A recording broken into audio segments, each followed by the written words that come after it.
দক্ষিণী চলচ্চিত্র শিল্পে দীর্ঘ 2 দশকেরও বেশি সময় ধরে কাজ করছেন অভিনেত্রী তামান্না। এই সময়ে অসংখ্য জনপ্রিয় সিনেমায় অভিনয় করে নিজেকে প্রতিষ্ঠিত করেছেন ভারতের অন্যতম সফল তারকা হিসেবে। তবে সাফল্যের এই পথ চলায় অস্বস্তিকর কিছু অভিজ্ঞতার কথাও এবার প্রকাশ্যে আনলেন তিনি। সম্প্রতি এক সাক্ষাৎকারে তামান্না জানান, দক্ষিণী চলচ্চিত্রে কাজ করার সময় অনেক ক্ষেত্রেই অভিনেত্রীদের এমন দৃষ্টির মুখে পড়তে হয় যা স্বাভাবিক বা স্বস্তিদায়ক নয়। তার ভাষায় অনেকেই এক দৃষ্টে তাকিয়ে থাকেন, আর সেই দৃষ্টিতেই থাকে এক ধরনের অস্বস্তি।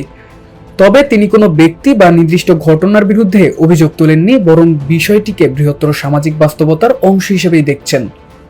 তামান্নার মতে, দীর্ঘদিন পিতৃতান্ত্রিক সামাজিক কাঠামো এবং নারী পুরুষের সীমিত সামাজিক মেলামেশার কারণেই অনেকের মধ্যে এমন মানসিকতা তৈরি হয়েছে, যার প্রভাব কর্মক্ষেত্রেও পড়ে। তবে দক্ষিণী চলচ্চিত্র শিল্পের প্রতি কৃতজ্ঞতা প্রকাশ করেছেন এই অভিনেত্রী। তিনি বলেন, এই ইন্ডাস্ট্রি তাকে জনপ্রিয়তা ও সাফল্য এনে দিয়েছে। সহকর্মী, নির্মাতা ও প্রযোজকদের কাছ থেকে তিনি সম্মান এবং ভালোবাসাও পেয়েছেন। কিন্তু বাস্তব সমস্যাগুলো নিয়ে খোলামেলা আলোচনা না হলে পরিবর্তন সম্ভব নয় বলেও মন্তব্য করেন তিনি।